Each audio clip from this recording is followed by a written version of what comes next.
Toda la invasión del imperio persa, una fuerza de 47.000 almas, se sostenía sobre una mentira financiera a punto de colapsar. Alejandro Magno tenía dinero para pagar y alimentar a su ejército durante solo un mes, después de lo cual el Estado macedonio caería en la insolvencia. Con todo en juego, la pregunta no era si ganarían, sino cómo una apuesta tan demencial podría evitar convertirse en el mayor desastre militar de la historia antigua. La respuesta a esa pregunta comenzaría a escribirse con sangre y barro en las orillas de un río insignificante llamado Gránico, en mayo del año 334 a.C. La campaña, presentada al mundo como una noble cruzada para liberar a las ciudades-estado griegas que vivían bajo el yugo persa, era, en realidad, una jugada desesperada. Esa era la propaganda oficial, la historia que Alejandro contaba a todo el que quisiera escuchar. Y en esos primeros días, con el fervor de la partida aún en el aire, pocos tenían motivos para dudar de él. Pero la realidad tras bambalinas era mucho menos heroica y mucho más precaria.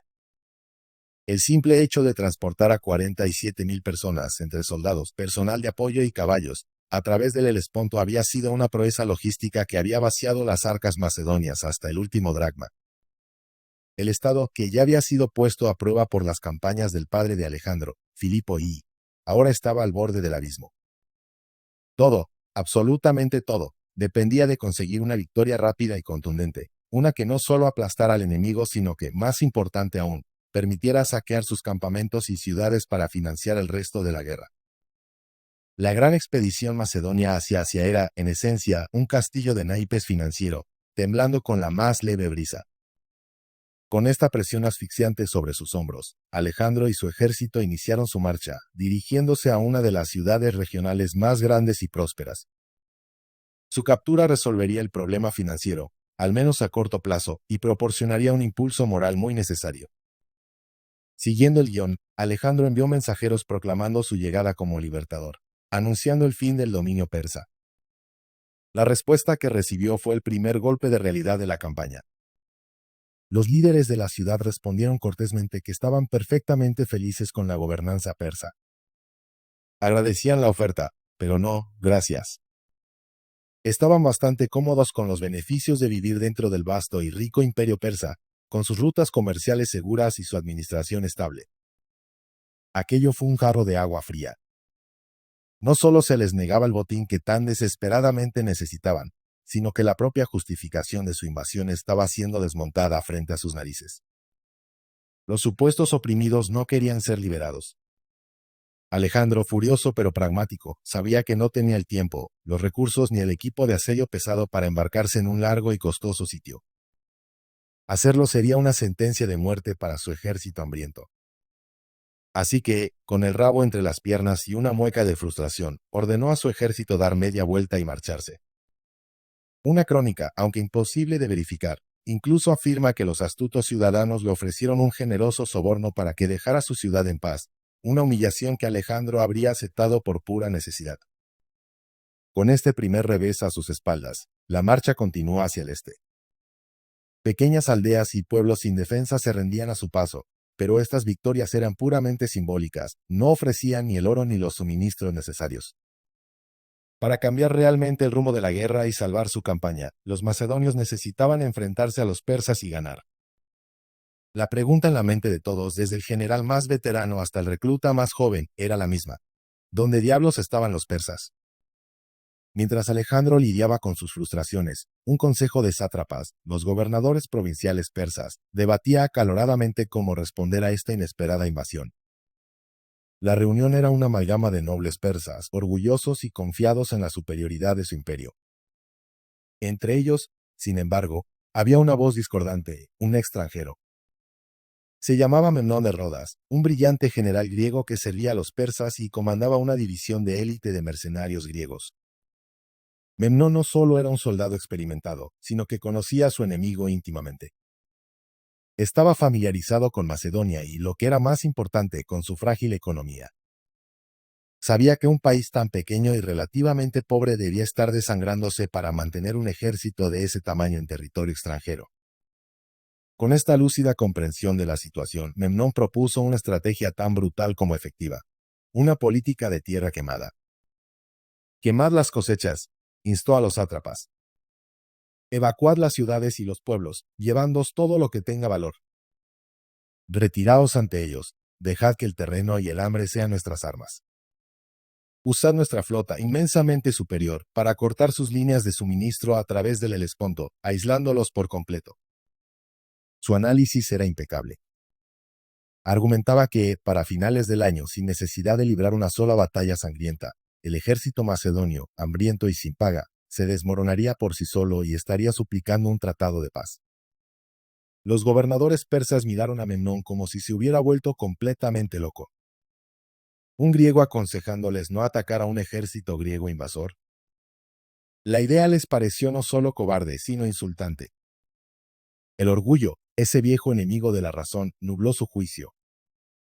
Veían la propuesta de Memnón como una afrenta a su honor militar y al poderío del gran rey. Rechazaron su consejo de plano, con desdén. En su lugar, imbuidos de una confianza arrogante, decidieron hacer exactamente lo contrario. Concentrarían sus fuerzas de caballería, su mayor baza, y aplastarían a los macedonios en una batalla campal directa. La historia nos dice que Memnón, a pesar del rechazo, fue inquebrantablemente leal, pero su análisis era dolorosamente correcto. Una retirada estratégica habría sido difícil de justificar políticamente, pero habría desbaratado por completo los planes de Alejandro. En cambio, los persas, en su arrogancia, estaban a punto de hacer exactamente lo que el joven rey macedonio necesitaba desesperadamente que hicieran. Estaban caminando directamente hacia su trampa. No pasó mucho tiempo antes de que los exploradores de Alejandro comenzaran a traer informes emocionantes. Un ejército persa, grande y confiado, les esperaba al otro lado del río Gránico, a solo un día de marcha. La noticia corrió como la pólvora por el campamento macedonio, una mezcla de nerviosismo y alivio. Por fin, la confrontación que decidiría su destino estaba al alcance de la mano. Alejandro, sin dudar un instante, ordenó a su ejército ponerse en marcha de inmediato. Quería la batalla, la necesitaba, y no iba a darle al enemigo ni un segundo más para reconsiderar su estrategia. Llegaron a las orillas del Gránico a media tarde, después de una marcha forzada bajo el sol. La escena que se desplegó ante ellos era a la vez una invitación y una advertencia. El ejército persa estaba desplegado en una formidable posición defensiva en la orilla opuesta. El río en sí no era profundo, se podía cruzar a pie, pero sus riberas eran el verdadero problema. Los exploradores informaron que eran inusualmente altas, empinadas y, peor aún, estaban compuestas de un barro espeso y resbaladizo. Cualquier intento de escalarlas en medio del combate sería una pesadilla táctica.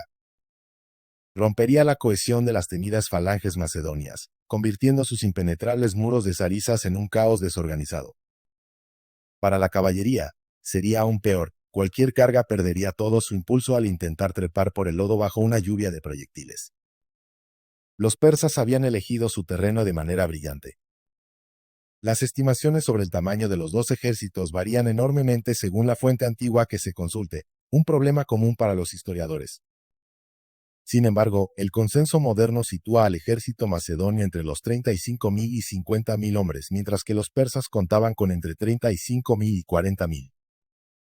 Esto le daba a Alejandro, en el mejor de los casos, una ligera ventaja numérica. Mi teoría personal, y es solo eso, una teoría, es que la cifra real macedonia rondaba los 47.000. La discrepancia probablemente surge porque algunas fuentes antiguas olvidan contar a los casi 10.000 macedonios que ya estaban en Asia en una expedición previa, esperando la llegada de Alejandro.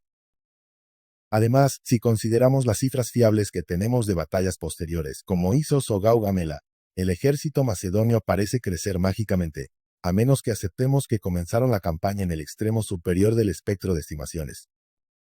En cualquier caso, gente razonable puede discrepar, pero en mi opinión, Alejandro tenía una fuerza superior en número. Sin embargo, los números no contaban toda la historia. Memnón de Rodas estaba presente en el lado persa, junto con sus 5 o 6.000 mercenarios griegos de élite, una infantería pesada que podía rivalizar con la Macedonia. A pesar de ello, los comandantes persas sabían que estaban en desventaja en el departamento de infantería. La falange macedonia era una máquina de guerra perfeccionada. Pero donde los persas realmente brillaban era en su caballería. Tenían entre 10.000 y 20.000 jinetes pesados, algunos de los mejores del mundo, una fuerza que duplicaba o incluso triplicaba la caballería de la que disponía Alejandro. Confiando en esta ventaja, los persas diseñaron su plan de batalla. Colocaron a su formidable caballería en la primera línea, justo en la orilla del río, lista para cargar y masacrar a los macedonios en el momento en que salieran del agua, vulnerables y desorganizados. Su infantería ligera y los mercenarios griegos de Memnón se mantendrían en reserva en un terreno más elevado, listos para rematar la faena. Del lado macedonio, el dilema era evidente. Era tarde, el ejército estaba cansado por la marcha y el río Gránico, con sus riberas traicioneras, se interponía entre ellos y el enemigo. ¿Qué hacer? Parmenión, el veterano y cauteloso segundo al mando de Alejandro, el hombre que había servido fielmente a su padre Filipo, se acercó al joven rey. Su consejo fue la encarnación de la prudencia militar. Acampemos aquí por la noche, rey. Descansemos. Mañana, al amanecer, con las tropas frescas, podremos planear un cruce seguro, quizás buscando un vado más favorable río arriba o abajo. Argumentó, lógicamente, que dado que los macedonios tenían superioridad numérica en infantería, los persas podrían incluso decidir retirarse durante la noche para esperar refuerzos en lugar de arriesgarse a una batalla en desventaja. Si eso ocurría, mejor para ellos. Un cruce disputado del río era, en opinión de Parmenión, un riesgo innecesario y estúpido. Alejandro escuchó, pero su expresión era de impaciencia. Miró a Parmenión, luego al río y finalmente al ejército enemigo que esperaba al otro lado con arrogante confianza. Su respuesta, o al menos la que los cronistas nos han legado, fue puro Alejandro. Sería una desgracia, dijo con una voz que resonó con convicción, si después de haber cruzado el vasto Helesponto, este pequeño arroyo se interpusiera en nuestro camino, aunque solo fuera por un momento. Y luego continuó con un discurso apasionado sobre el valor y el coraje indomable del pueblo macedonio, sobre el destino y la gloria, bla, bla, bla, un montón de retórica inspiradora, pero tácticamente cuestionable. Para ser honestos, los historiadores debaten seriamente si esta conversación realmente tuvo lugar. Aparece en una de nuestras fuentes antiguas menos fiables, y da inicio a un patrón que se repite una y otra vez en las crónicas de la vida de Alejandro.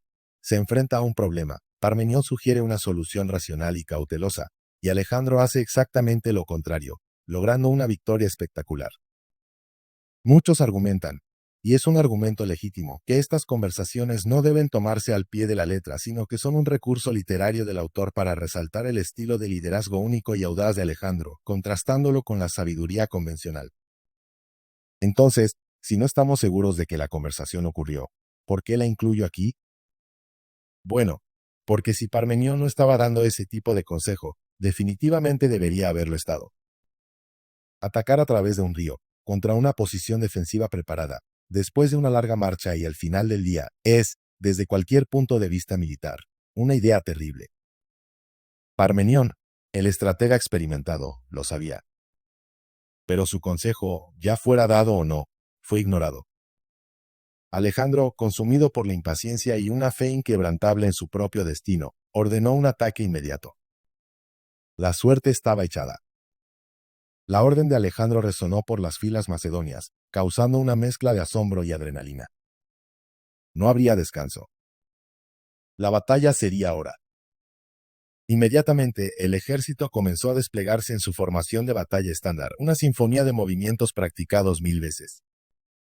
La infantería pesada, el corazón de la falange, formó el centro, un bosque de zarizas de casi 6 metros de largo apuntando hacia el cielo. La caballería de los compañeros, la élite de la nobleza macedonia, se posicionó en las alas. El rey mismo, como era su costumbre, tomaría el mando del flanco derecho, el flanco de honor y de mayor peligro.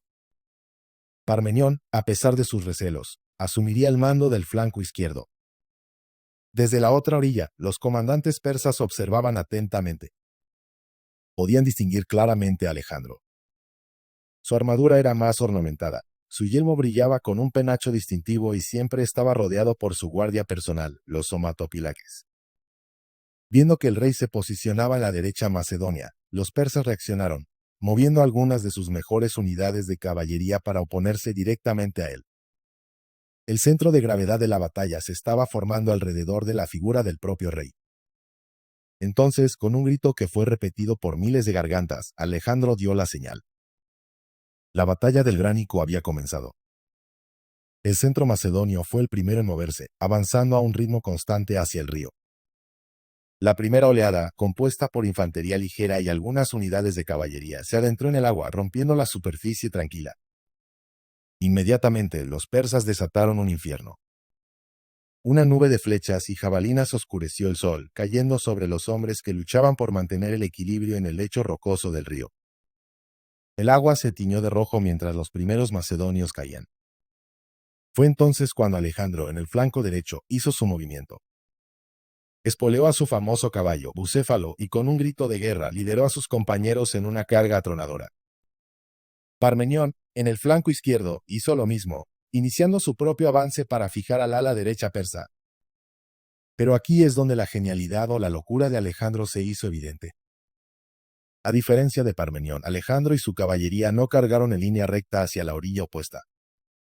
En lugar de eso, giraron en un ángulo agudo, casi en diagonal a través de la corriente. Ignoraron por completo a la caballería persa que tenían directamente enfrente y se dirigieron como un misil hacia el punto más débil y a la vez más fuerte de la línea enemiga, su centro.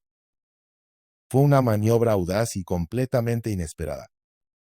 Antes de que pudieran reajustar completamente su línea, Alejandro y la vanguardia de su caballería ya estaban luchando por subir la embarrada y empinada orilla. Cuando sus caballos finalmente encontraron terreno firme, no perdieron ni un segundo. Cargaron. De repente, la élite de la caballería macedonia, con el rey luchando en primera línea como un soldado más, se estrelló contra el corazón de las líneas persas. Lo que siguió fue un torbellino de violencia caótica y brutal. El espacio era tan reducido que, según describe una fuente, la lucha a caballo se parecía más a un combate de infantería. Los jinetes estaban tan apretados que no podían maniobrar. La batalla se convirtió en una lucha estática, de pie sobre los estribos, acuchillando y apuñalando con espadas y lanzas para ganar cada centímetro de terreno. Alejandro estaba en el epicentro de esta carnicería. Su escudo, que se decía que era una reliquia sagrada de la antigua Troya, recibió varios golpes directos que lo bollaron. Su armadura distintiva, que lo hacía una inspiración para sus hombres, también lo convertía en un imán para la atención persa. En un momento de la refriega, su lanza se partió al impactar contra el escudo de un noble persa.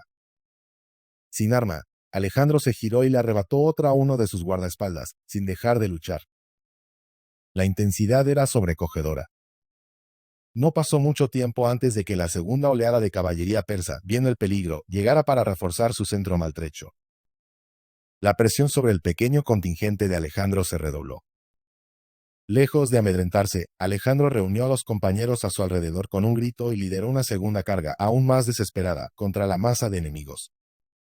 En medio de esta nueva carga, alguien lanzó una jabalina directamente hacia el rey. Con un movimiento reflejo, Alejandro la interceptó con su escudo troyano. La de hierro se clavó profundamente en la madera y el bronce. Sin detenerse, arrancó el arma enemiga y, viendo al hombre que la había arrojado, uno de los comandantes de la caballería persa, cargó directamente contra él. Fue un duelo de campeones en medio del pandemonium. La lanza de Alejandro, empuñada con una fuerza furiosa, encontró su objetivo en el pecho del persa, perforando su armadura y hiriéndolo gravemente. El impacto fue tan violento que la de la lanza macedonia se partió, dejando a Alejandro, por segunda vez, con un arma inútil en las manos, básicamente un palo largo. El comandante persa, aunque herido, se mantuvo increíblemente sobre su caballo. Desenvainó su espada, listo para asestar un golpe mortal a Alejandro, quien ahora estaba vulnerable, con su lanza rota. En un acto de desesperación, Alejandro utilizó el arma rota como una maza, dando una última estocada. Los macedonios eran mortalmente precisos con sus lanzas, y esa habilidad les salvó aquí. El extremo astillado y afilado del mástil golpeó al jinete persa directamente en la cara, un golpe brutal que lo derribó de su montura. La victoria de Alejandro fue efímera. Mientras estaba concentrado en su adversario caído, otro jinete persa se le acercó por la espalda y le asestó un terrible espadazo en la cabeza. La hoja cortó limpiamente su casco y se hundió en su cuero cabelludo. El mundo de Alejandro explotó en un destello de dolor y luz blanca. Aturdido, sangrando profusamente, de alguna manera logró girarse y matar a su atacante con su propia espada. Pero mientras su espalda estaba vuelta, un tercer jinete persa ya cargaba contra él, con la espada en alto, listo para dar el golpe de gracia definitivo al rey indefenso. El fin parecía inevitable. Pero en el último instante, uno de los guardaespaldas personales de Alejandro, un hombre llamado Cleto el Negro, cuyo nombre pasaría a la historia por esta acción, se interpuso. Con un movimiento fulminante de su propia espada, le cercenó el brazo al atacante persa a la altura del hombro. El brazo, todavía empuñando la espada, cayó inerte al suelo. La vida del rey había sido salvada. Inmediatamente, la guardia personal de Alejandro, los somatoplaques, se cerraron a su alrededor, formando un círculo defensivo de acero y escudos en torno a su rey herido. Las fuentes antiguas no dicen explícitamente por qué hicieron esto, pero la inferencia más lógica, la que mejor se ajusta a los hechos, es que Alejandro, tras el brutal golpe en la cabeza, finalmente se desplomó y cayó inconsciente. Quiero dejar claro que ninguna fuente lo afirma directamente, pero es la explicación más plausible para la acción defensiva de su guardia. Ahora, tomemos un momento para apreciar la magnitud del desastre que se estaba desarrollando. El rey de Macedonia yacía herido, posiblemente inconsciente, quizás incluso moribundo, en medio del campo de batalla enemigo. Sus hombres no lo sabían. Y lo peor de todo, la gran mayoría del ejército macedonio, su poderosa infantería, todavía estaba luchando por cruzar el maldito río. Parmenión tenía razón. La carga de Alejandro a través del Gránico había sido temeraria, arriesgada y, uno podría argumentar, francamente estúpida. El destino de todo el imperio de Alejandro pendía de un hilo increíblemente delgado.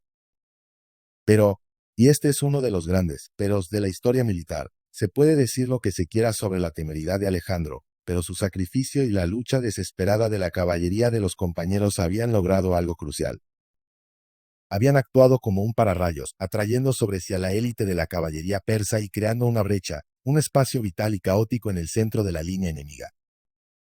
Esta distracción, pagada casi con la vida del rey, fue la ventana de oportunidad que la infantería macedonia necesitaba. Lentamente, penosamente, las falanges comenzaron a salir del agua y a escalar las embarradas orillas, formándose en la orilla persa. El sonido de miles de botas chapoteando en el barro fue reemplazado por el ruido sordo y ominoso de los escudos entrelazándose y las arisas bajando a la posición de ataque. El verdadero poder del ejército macedonio estaba entrando en juego. Una vez que estuvieron en formación, erizados de lanzas como un puercoespín gigante, comenzaron su avance lento e inexorable.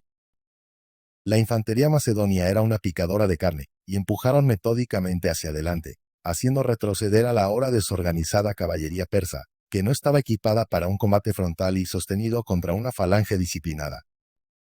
Ahora que la infantería llevaba el peso de la batalla, la caballería de los compañeros, exhausta y maltrecha, tuvo unos preciosos minutos para reagruparse y tomar un respiro. Y entonces, para asombro de todos, Alejandro volvió a ponerse en pie. O más probablemente, fue ayudado a montar de nuevo en un caballo fresco, con la cabeza vendada y todavía claramente afectado por el golpe. En un tiempo increíblemente corto, el rey estaba de nuevo en la silla, una visión que debió infundir un vigor renovado en sus hombres y consternación en sus enemigos. El centro persa, que había estado a punto de romper la vanguardia de Alejandro, ahora comenzaba a ceder bajo la presión implacable de la infantería macedonia. Era el momento de la verdad para los persas, el momento de comprometer sus reservas. Los mercenarios griegos de Memnón, mantenidos en la retaguardia, avanzaron para contener la marea. Eran tropas de élite, disciplinadas y experimentadas, y lucharon con fiereza, manteniendo su línea contra las falanges. Pero la otra parte de la reserva persa, su infantería ligera nativa, estaba mal equipada y carecía de la experiencia y la moral para enfrentarse a los veteranos macedonios. A pesar de la valiente resistencia de los mercenarios, las falanges continuaron ganando terreno, paso a paso. Fue en este momento clave, con la batalla en un punto de inflexión, cuando Parmenión, que había estado luchando de manera conservadora y defensiva en el flanco izquierdo durante todo este tiempo, vio su oportunidad. Lideró una carga de caballería increíblemente bien sincronizada contra el flanco persa que se oponía a él. El ataque, perfectamente ejecutado, fue la gota que colmó el vaso. El flanco persa se desintegró, y eso provocó una reacción en cadena. La mayor parte del ejército persa, viendo su línea rota y a los macedonios envolviéndolos, entró en pánico y emprendió una huida desordenada. La batalla se había convertido en una masacre. Sin embargo, un grupo se negó a ceder: los mercenarios griegos. Rodeados, superados en número, pero con su orgullo profesional intacto, se mantuvieron firmes, luchando espalda con espalda. Las exhaustas falanges macedonias, que habían estado luchando sin parar, se detuvieron ante esta última isla de resistencia. Alejandro, todavía aturdido por el golpe en la cabeza y probablemente funcionando a base de pura adrenalina, intentó reunir al ejército para un asalto final. Lideró una tercera y última carga de caballería, esta vez directamente contra el cuadro de mercenarios griegos. Durante esta carga desesperada, su caballo, ya fuera Bucéfalo o uno nuevo, fue abatido debajo de él, y el rey fue arrojado al suelo por segunda vez. Con suerte, en este punto, alguien con sentido común finalmente le dijo que se tomara un respiro y dejara de coquetear con la muerte. La lucha final contra los mercenarios fue dura y sangrienta, un asunto brutal entre compatriotas griegos. Pero el resultado era inevitable. No podían enfrentarse solos a todo el ejército macedonio. Finalmente, superados y sin esperanza de victoria o escape, se rindieron. Hablemos de las pérdidas, porque cuentan una historia interesante. Casi la totalidad de los 5 o 6 mil mercenarios griegos fueron asesinados durante la batalla o capturados después de su rendición. La lucha por eliminarlos fue tan intensa que consumió un tiempo precioso. Debido a esto, los macedonios nunca tuvieron la oportunidad de organizar una persecución adecuada de la caballería y la infantería persas que huían. Esto significó que, irónicamente, las pérdidas persas fueron notablemente pequeñas para una derrota tan decisiva. Solo alrededor de 2.500 jinetes persas murieron. No sabemos cuántas bajas sufrió su infantería ligera, pero probablemente no muchas, ya que fueron mantenidas en la retaguardia durante la mayor parte del combate. La derrota persa fue total, y sin embargo, más de las 3/4 partes de su ejército escaparon para luchar otro día. Tuvieron suerte dentro de su desastre. Las pérdidas macedonias fueron aún más asombrosamente bajas. Según nuestras fuentes, es posible que tan solo 150 macedonios murieran en la batalla. Ese número, hay que admitirlo, suena ridículamente bajo, y probablemente lo sea. De nuevo, nuestras fuentes antiguas a menudo son poco fiables, propensas a la exageración propagandística. Pero incluso si multiplicamos esa cifra por 10, seguiría siendo un número notablemente pequeño de muertes. También hay que tener en cuenta que por cada muerto habría habido muchos más heridos. Sea cual sea la cifra real, es un testimonio de la superioridad del ejército macedonio. Y es aún más notable considerando cómo la temeridad de su rey casi lo mata en múltiples ocasiones, un hecho que podría haber convertido una victoria aplastante en una catástrofe sin precedentes. Alejandro había salido victorioso. Había logrado la victoria rápida y decisiva que necesitaba. Pero sus problemas financieros masivos no habían desaparecido. Recordemos que había derogado los impuestos en Macedonia antes de partir, y todo el aparato del Estado funcionaba básicamente con el botín de la conquista. Saqueó el campamento enemigo y envió a casa todo el tesoro que pudo encontrar, pero, francamente, no había mucho allí. Los sátrapas no habían llevado sus fortunas personales a una batalla provincial. En un acto de desesperación financiera y pragmatismo brutal, Alejandro tomó una decisión que mancharía su reputación. Esclavizó a los mercenarios griegos capturados y los envió de vuelta a Macedonia para trabajar hasta la muerte en las minas de plata.